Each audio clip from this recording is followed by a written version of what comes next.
Get ready for dictation, please. 5 seconds. Start.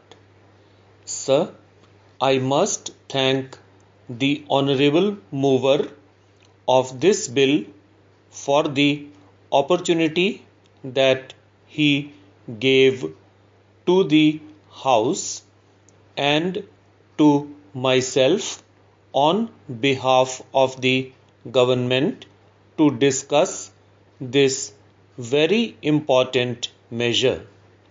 As several honorable members have more or less unanimously projected, the object of this bill is that in a vast country of our size, it is essential that as many articles as are essential to life are brought under a system of price discipline, which ultimately reflects into a label being fixed to a commodity on the basis of a reasonable profit and return to the producer and the seller. One can easily see that there cannot be any objection to it. As a matter of fact, on behalf of the government and myself, I wholeheartedly welcome this objective.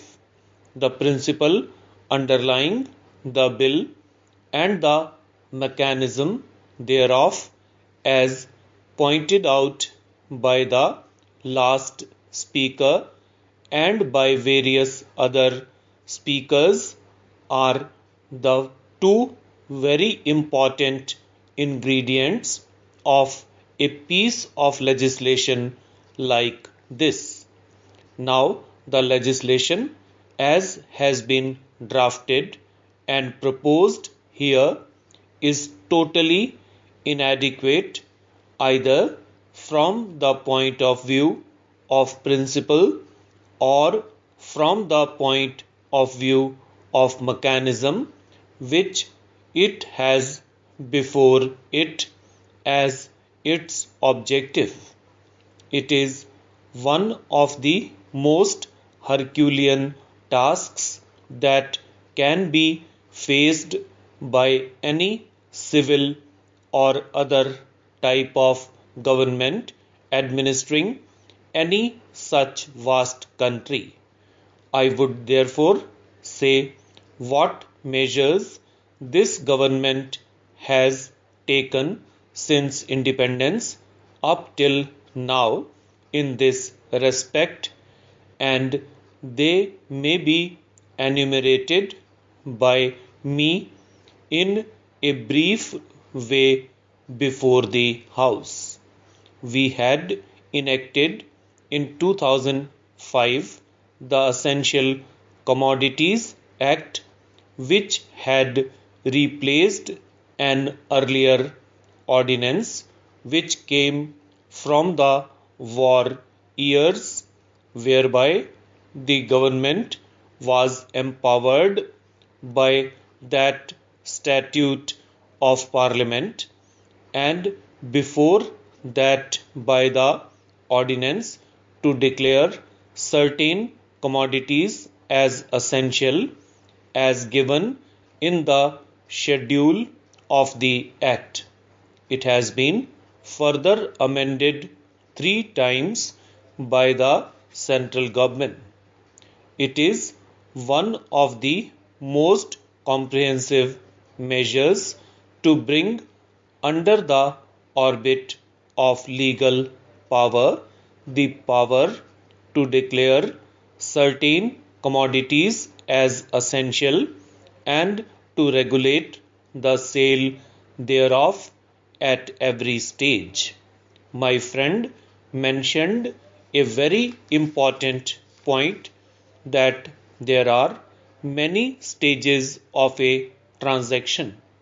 It is not only the penultimate or the ultimate part of it, but several chains in a series of processes from the weaver to the wearer.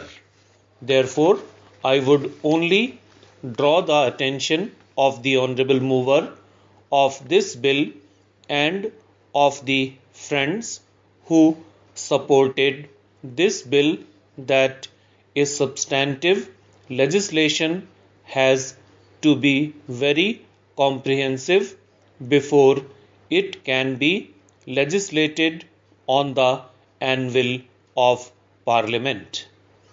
And that is the most serious defect from which this bill suffers.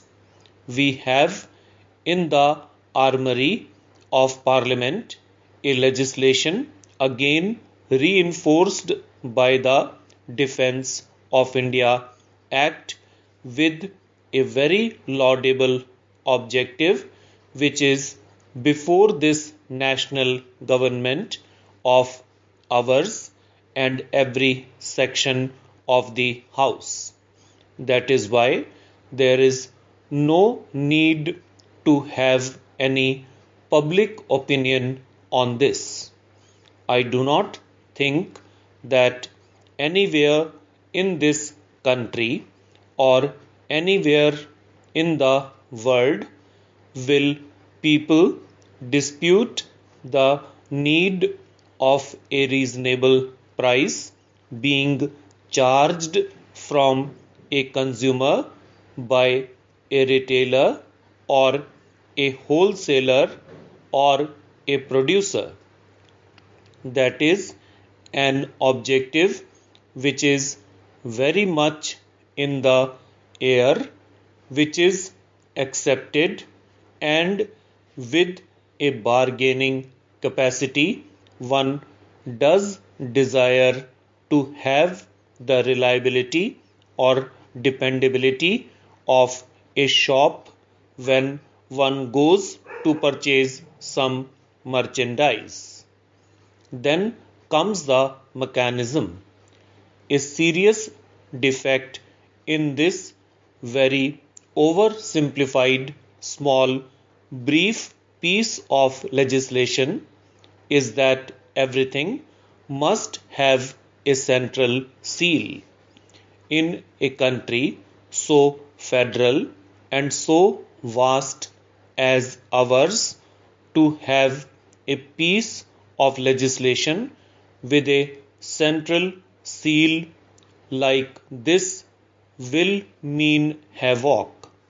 Millions of civil servants will have to be appointed by the central government.